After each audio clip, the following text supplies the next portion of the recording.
Un nouveau venu discret raillé par les brutes. Ils ignorent qu'il est un champion de combat.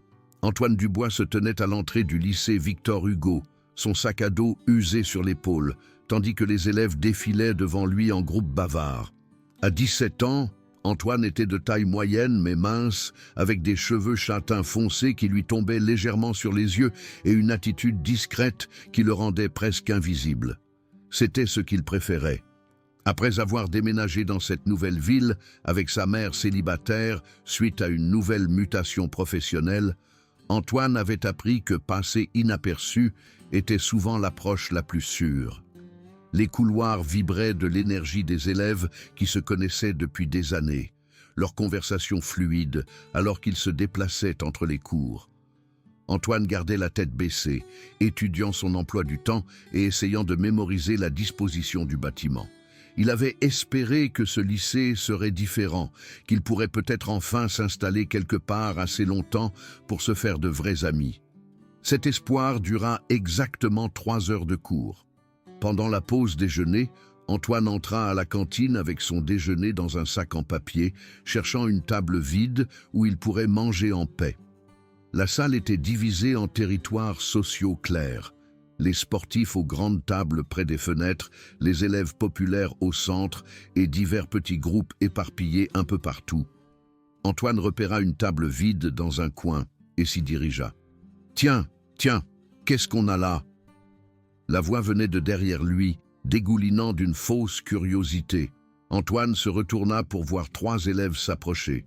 Le chef était un garçon trapu, avec des cheveux blonds décolorés et des bras qui passaient visiblement du temps à la salle de musculation. Sa veste de l'équipe de rugby indiquait qu'il en faisait partie, et son sourire suffisant suggérait qu'il avait l'habitude d'obtenir ce qu'il voulait. « Je suis Maxime Leclerc », annonça le garçon, tendant la main comme pour offrir son amitié. « Je ne t'ai jamais vu dans le coin. » Antoine hésita avant de serrer la main tendue. « Antoine Dubois, je viens d'arriver. » La poigne de Maxime se resserra inutilement, et Antoine sentit la pression délibérée destinée à l'intimider. Derrière Maxime se tenaient 2 autres garçons, un grand et maigre avec des cheveux bruns sales nommé Kevin, et un autre plus petit mais musclé appelé Julien, qui semblait désireux de suivre l'exemple de Maxime. « Dubois, hein ?» Maxime relâcha la main d'Antoine avec une légère poussée. « Laisse-moi deviner, une autre famille de banlieue qui cherche à se faire une place ?» Le commentaire frappa comme une gifle, mais Antoine garda une expression neutre. Il avait déjà eu affaire à des commentaires ignorants et avait appris que réagir empirait généralement les choses. « En fait, ma mère est infirmière. Elle a été mutée ici pour le travail. »« Oh, comme c'est noble !» dit Maxime avec une sympathie exagérée. « Eh bien, Dubois, laisse-moi te donner quelques conseils gratuits sur le fonctionnement des choses ici, à Victor Hugo. » Il s'approcha, sa voix baissant à un murmure menaçant. « Certaines tables sont réservées aux personnes qui comptent. Celle vers laquelle tu te dirigeais, c'est là où on pose nos affaires d'habitude. » Kevin et Julien ricanèrent derrière leur chef, appréciant clairement le spectacle. Antoine jeta un coup d'œil autour de la cantine et remarqua que d'autres élèves regardaient l'interaction avec un mélange de curiosité et de soulagement de ne pas être la cible. « Je comprends, » dit Antoine calmement, ramassant son déjeuner. « Je vais trouver un autre endroit. »« Bon garçon, » dit Maxime en tapotant l'épaule d'Antoine avec condescendance. « Je pense qu'on va bien s'entendre. » Antoine trouva une table vide près du fond de la cantine, plus près de la file d'attente du déjeuner où les élèves passaient constamment. Alors qu'il déballait son sandwich, il sentit le groupe de Maxime l'observer de l'autre côté de la salle, planifiant déjà leur prochain coup. Le schéma s'établit rapidement au cours des jours suivants. Maxime Leclerc avait apparemment décidé qu'Antoine Dubois serait sa nouvelle source de divertissement. Cela commença petit, heurté accidentellement. Antoine dans les couloirs assez forts pour faire tomber ses livres, faire des commentaires bruyants sur les Parisiens quand Antoine était à portée de voix, et encourager les autres élèves à éviter le nouveau bizarre. Antoine endura tout cela avec une résignation silencieuse. Ce que Maxime et ses suiveurs ne savaient pas, c'est qu'Antoine avait fréquenté 6 lycées différents au cours des 4 dernières années en raison des mutations professionnelles de sa mère. Il avait appris que riposter empirait généralement le harcèlement et le suivait pendant le reste de son temps dans chaque lycée. Il était plus facile de garder la tête baissée, de faire son travail et d'espérer que le travail de sa mère serait stable assez longtemps pour qu'il obtienne son bac. Mais Maxime Leclerc était plus persistant que les brutes qu'Antoine avait rencontrées auparavant. Pendant le cours de sport, le professeur Durand divisa les élèves en équipes pour le basket-ball. Antoine n'était pas particulièrement sportif, mais il pouvait se défendre. Quand Maxime se retrouva dans l'équipe adverse, Antoine sut que cela ne finirait pas bien. « Voyons ce que le nouveau a dans le ventre », annonça Maxime assez fort pour que tout le monde l'entende. Le match se déroula normalement pendant les premières minutes, Antoine restant en périphérie et évitant la confrontation directe. Mais quand il intercepta une passe destinée à Maxime, tout changea. Maxime chargea Antoine avec une force inutile, le percutant et les envoyant tous les deux s'écraser au sol. L'impact coupa le souffle d'Antoine, et il resta allongé sur le sol du gymnase, haletant, tandis que Maxime se tenait au-dessus de lui. « Oups !» dit Maxime avec une fausse inquiétude. « Désolé, Dubois. On dirait que tu n'es pas tout à fait prêt pour le niveau de l'équipe première. » Le professeur Durand siffla. « Leclerc, calme-toi. Dubois, ça va ?» Antoine hocha la tête, se relevant malgré la douleur lancinante dans ses côtes. Il croisa le sourire satisfait de Maxime et sentit quelque chose de sombre s'agiter dans sa poitrine, pas de la colère envers Maxime, mais de la frustration face à sa propre impuissance. Ce que Maxime ne savait pas, c'est qu'Antoine Dubois n'était pas impuissant du tout. Depuis 8 ans, depuis l'âge de 9 ans, Antoine s'entraînait aux arts martiaux mixtes.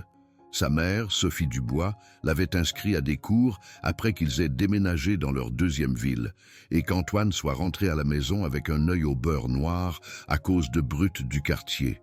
Elle faisait des heures supplémentaires à l'hôpital pour payer la formation, croyant que son fils devait savoir comment se défendre dans un monde qui ciblait souvent les gens comme eux. Antoine avait excellé dans la formation, montrant un talent naturel pour les techniques de frappe et de grappling. Ses instructeurs louaient sa discipline et son contrôle, notant qu'il n'utilisait jamais ses compétences pour déclencher des bagarres ou se montrer. À l'âge de 15 ans, Antoine avait remporté plusieurs tournois locaux et attiré l'attention d'entraîneurs régionaux qui voulaient l'entraîner pour des compétitions nationales. Mais Antoine avait fait une promesse à sa mère et à lui-même. Il n'utiliserait ses compétences qu'en cas de véritable légitime défense, lorsqu'il n'y aurait pas d'autre option. Il avait vu trop d'enfants de son âge se faire expulser, arrêter ou pire pour s'être battus à l'école. Sa mère avait trop sacrifié pour son éducation pour qu'il la gâche à cause de brutes qui finiraient par passer à des cibles plus faciles. Alors, Antoine endura le harcèlement croissant de Maxime avec la patience de quelqu'un qui savait qu'il pouvait y mettre fin à tout moment, mais choisissait de ne pas le faire. Il encaissa les bousculades accidentelles, les commentaires moqueurs sur ses origines et les tentatives délibérées de l'humilier devant les autres élèves. Le point de rupture survint 3 semaines après le premier jour d'Antoine, au lycée Victor Hugo. C'était un vendredi après-midi, et Antoine quittait son dernier cours quand il réalisa qu'il avait oublié son manuel. Il retourna dans la salle de classe vide pour le récupérer, prévoyant de passer le week-end à rattraper sa lecture. Alors qu'il revenait dans le couloir vers la sortie, il entendit des voix venant du coin. « Je te dis, il ne ripostera pas !» La voix de Maxime portait clairement dans le couloir vide. « Le gamin est une vraie poule mouillée. Regarde ça !» Antoine contourna le coin pour trouver Maxime, Kevin et Julien entourant un élève plus jeune, un frêle élève de seconde avec d'épaisses lunettes qui avait l'air terrifié. Le sac à dos du garçon avait été vidé, ses livres et ses papiers éparpillés sur le sol. « S'il vous plaît, » disait l'élève de seconde, sa voix tremblant. « Je vous ai déjà donné mon argent du déjeuner hier. »« Ouais, mais c'était hier, » répondit Maxime avec un amusement cruel. Aujourd'hui, c'est un nouveau jour, ce qui signifie de nouvelles dépenses. Donne-le, binoclard. Antoine s'arrêta de marcher, son manuel serré dans sa main. Il ne s'agissait plus de lui, il s'agissait de Maxime Leclerc, qui était un prédateur qui ciblait tous ceux qu'il percevait comme faibles. « Laissez-le tranquille ». Les mots sortirent plus fermes qu'Antoine ne le sentait. Les 4 garçons se tournèrent pour le regarder, le visage de Maxime s'illuminant d'un sourire ravi. « Tiens, tiens !» dit Maxime, s'éloignant de l'élève de seconde. « Regarde qui a enfin trouvé son courage. Le traitement silencieux devient ennuyeux, Dubois. » Antoine s'avança lentement, posant son manuel sur un banc à proximité. « J'ai dit, laissez-le tranquille. Prenez-vous en à quelqu'un de votre taille. » Maxime rit, un son dur qui résonna contre les casiers. « Quelqu'un de ma taille? Regarde autour de toi, Dubois. Tu es de ma taille. En fait, tu es peut-être même plus petit. » Il fléchit ses bras d'une manière moqueuse. 3 ans de rugby contre quoi? 0 année de quelque chose d'utile. Kevin et Julien flanquèrent leur chef, formant un demi-cercle autour d'Antoine. L'élève de seconde avait profité de l'occasion pour s'éloigner en rampant, ramassant ses affaires éparpillées et disparaissant au coin de la rue. Au moins, le gamin était en sécurité. « Dernière chance, Dubois, » dit Maxime, faisant craquer ses doigts. « Pars maintenant, et je dirai seulement à tout le lycée comment tu t'es enfui comme une petite fille effrayée. Reste, et je devrais t'apprendre les bonnes manières à la dure. » Antoine regarda chacun des 3 garçons, calculant les distances et les angles comme ses instructeurs d'arts martiaux le lui avaient appris. Maxime était fort mais lent, s'appuyant probablement sur sa taille pour intimider ses adversaires. Kevin était grand mais avait une mauvaise posture, ce qui suggérait une faible force du tronc. Julien était musclé mais changeait constamment de poids nerveusement, indiquant qu'il était plus un suiveur qu'un combattant. « Je ne m'en vais pas », dit Antoine calmement. Le sourire de Maxime s'élargit. « À tes risques et périls. » Il frappa en premier, un coup de poing sauvage visant la tête d'Antoine. C'était exactement le genre de coup de poing indiscipliné et télégraphié qu'Antoine avait été entraîné à contrer depuis l'âge de 10 ans. Antoine esquiva le coup avec une grâce fluide, entrant dans la garde de Maxime et enfonçant son coude vers le haut dans le plexus solaire du garçon plus grand. Maxime se plia en 2, haletant, et Antoine utilisa l'élan pour balayer ses jambes, l'envoyant s'écraser au sol. Kevin réagit ensuite, chargeant avec plus d'enthousiasme que de compétence. Antoine se décala, attrapa le bras tendu de Kevin et utilisa un lancer de judo de base pour l'envoyer voler contre les casiers avec un grand fracas. Julien hésita, regardant ses amis tomber, et Antoine, qui se tenait calmement au centre du couloir. « Je ne veux pas te faire de mal, » dit Antoine, et il le pensait. « Mais si tu t'approches de moi, je me défendrai. » Le courage de Julien s'évapora. Il se retourna et courut. Maxime luttait pour se relever, son visage rouge par manque d'oxygène et d'embarras. Antoine attendit patiemment, les mains le long du corps, jusqu'à ce que Maxime soit de nouveau debout. « C'était de la chance, » haleta Maxime, essayant de sauver sa dignité. « Tu m'as pris au dépourvu. » « Non, » dit Antoine simplement. « Je m'entraîne aux arts martiaux mixtes depuis 8 ans. J'ai remporté 12 tournois et je me suis entraîné avec certains des meilleurs entraîneurs de 3 régions différentes. Ce qui vient de se passer n'était pas de la chance, c'était de la retenue. » Les yeux de Maxime s'écarquillèrent alors que les implications s'enfonçaient. « Tu as fait semblant tout ce temps ?»« Je n'ai rien fait semblant, » répondit Antoine. « Je choisissais de ne pas te faire de mal. Il y a une différence. Mais tu as franchi une limite quand tu as commencé à cibler cet élève de seconde. » Kevin s'était redressé contre les casiers, tenant son épaule là où il avait percuté.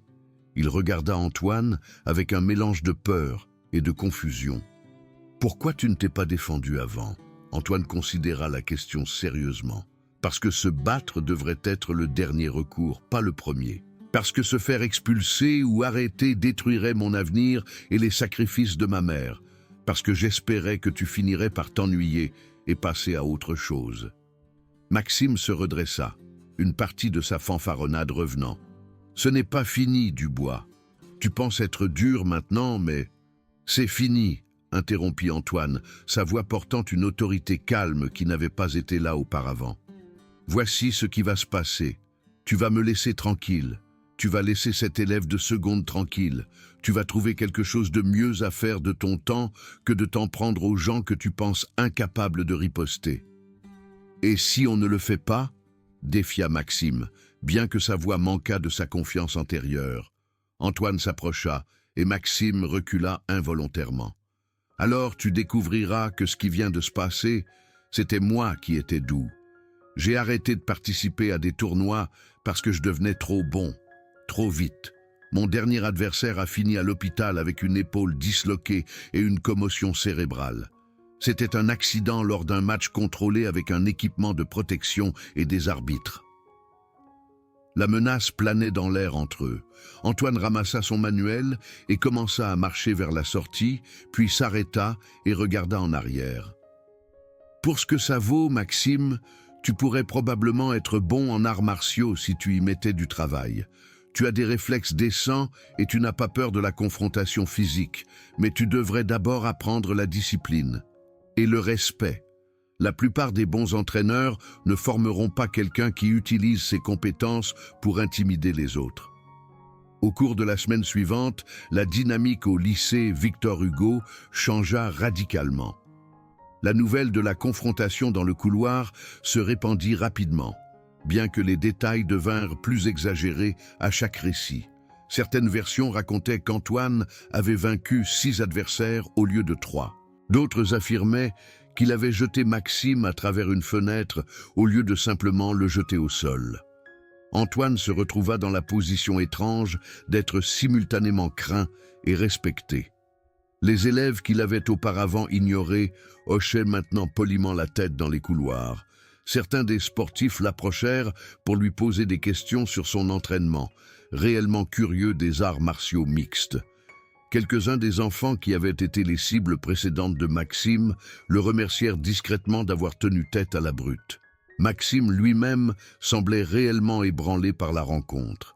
Il se comportait toujours avec arrogance autour de ses coéquipiers de rugby. Mais il laissa une grande distance à Antoine et ne cibla plus les élèves les plus vulnérables. Kevin avait en fait approché Antoine quelques jours plus tard pour s'excuser, expliquant qu'il avait surtout suivi le harcèlement de Maxime parce qu'il avait peur de devenir lui-même une cible.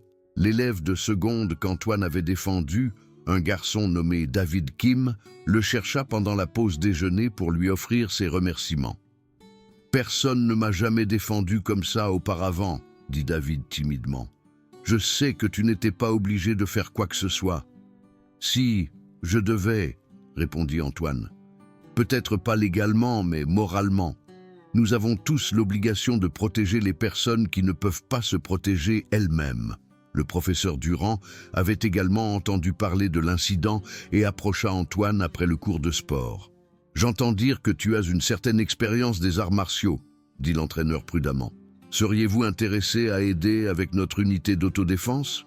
Certains de ces enfants pourraient avoir besoin d'une instruction appropriée au lieu d'apprendre à partir de vidéos YouTube. » Antoine accepta et se retrouva à enseigner des techniques défensives de base à ses camarades de classe. C'était satisfaisant d'une manière à laquelle il ne s'attendait pas, partageant ses connaissances au lieu de les utiliser pour la violence. Sa mère remarqua le changement quand il rentra à la maison ce soir-là. « Tu sembles différent », observa Sophie Dubois, étudiant le visage de son fils pendant le dîner. « Plus confiant. » Antoine lui raconta la confrontation, observant attentivement son expression. Il s'attendait à de la déception ou de l'inquiétude, mais vit plutôt de la fierté. « Tu as fait ce qu'il fallait, mon fils, » dit-elle doucement. « Je n'ai jamais voulu que tu apprennes à te battre pour que tu puisses blesser les gens. Je voulais que tu l'apprennes pour que tu n'aies jamais à te sentir impuissant. Il y a une différence entre être un combattant et être une brute. Je sais, maman, tu m'as appris ça. Et tu t'en es souvenu quand c'était le plus important. C'est pourquoi je suis fier de toi. » La dernière pièce du puzzle arriva 2 semaines plus tard, lorsque Maxime Leclerc approcha Antoine après l'école. Antoine se tendit, se préparant à une autre confrontation, Mais le langage corporel de Maxime était différent, moins agressif, plus incertain. « Dubois, » dit Maxime, s'arrêtant à quelques mètres de distance. « On peut parler ?» Antoine hocha la tête, curieux de savoir ce que Maxime voulait dire. « J'ai réfléchi à ce que tu as dit, à propos de l'entraînement aux arts martiaux. » Maxime sembla lutter avec les mots. « Tu penses... Enfin, tu connaîtrais des endroits dans le coin qui enseignent aux débutants ?»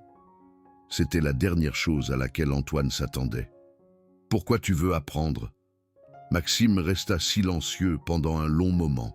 « Parce que tu avais raison.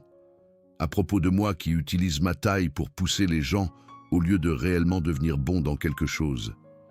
Et parce que... » Il s'arrêta, l'air embarrassé. « Parce que mon petit frère vient de commencer le collège et des élèves de 3e lui causent des problèmes. J'ai réalisé que je ne sais pas vraiment comment l'aider au-delà de simplement menacer les autres enfants, ce qui n'aide pas vraiment. » Antoine étudia le visage de Maxime, cherchant des signes de tromperie ou de manipulation. Mais le garçon plus âgé semblait réellement troublé et sincère. « Il y a un endroit en centre-ville qui s'appelle Arts Martiaux Dubois. Aucun lien de parenté avec moi, juste une coïncidence, » dit Antoine lentement.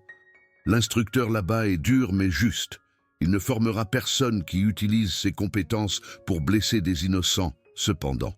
Tu devrais prouver que tu es sérieux au sujet de l'apprentissage de la discipline, pas seulement des techniques de combat. » Maxime hocha la tête avec empressement. « Je comprends, je sais que j'ai merdé, Dubois. Avec toi, avec cet élève de seconde, avec beaucoup de gens.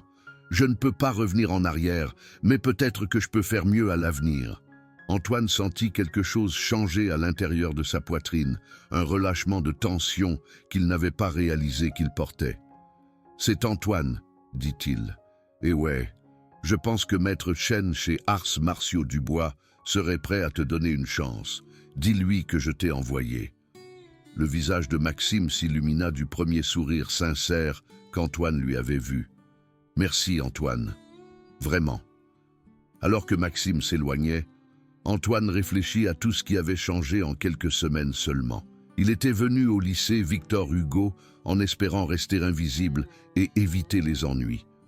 Au lieu de cela, il avait découvert que parfois, le bon type d'ennui, défendre ce qui est juste même quand c'est difficile, pouvait mener à quelque chose de mieux que de simplement se cacher. Il pensa à l'élève de seconde, qui ne tressaillait plus en croisant Maxime dans les couloirs, à Kevin, qui avait commencé à déjeuner avec certains des enfants plus discrets, au lieu de suivre Maxime, aux autres élèves, qui semblaient marcher un peu plus droit, sachant que quelqu'un était prêt à tenir tête aux brutes. Plus important encore, Antoine pensa à lui-même. Pour la première fois depuis des années, il avait l'impression d'appartenir à un endroit. Non pas parce qu'il avait caché qui il était, mais parce qu'il avait finalement été prêt à montrer aux autres qui il était vraiment. Quelqu'un avec la force de protéger les autres et la sagesse d'utiliser cette force de manière responsable. Son téléphone vibra avec un texto de sa mère. « Je travaille tard ce soir. Il y a des restes de pâtes dans le frigo. Je t'aime. » Antoine sourit en répondant « Je t'aime aussi, maman. Merci pour tout. » Il ne pensait plus qu'elle ne le saurait jamais. Grâce à ses sacrifices et à ses conseils, il avait appris que la vraie force ne consistait pas à dominer les autres ou à prouver sa supériorité. Il s'agissait d'avoir le pouvoir d'aider et de choisir de l'utiliser à bon escient. Alors qu'Antoine rentrait chez lui à travers les rues bordées d'arbres de sa nouvelle ville, il se surprit à espérer que le travail de sa mère resterait stable pendant un certain temps. Pour la première fois depuis des années, il était exactement là où il voulait être.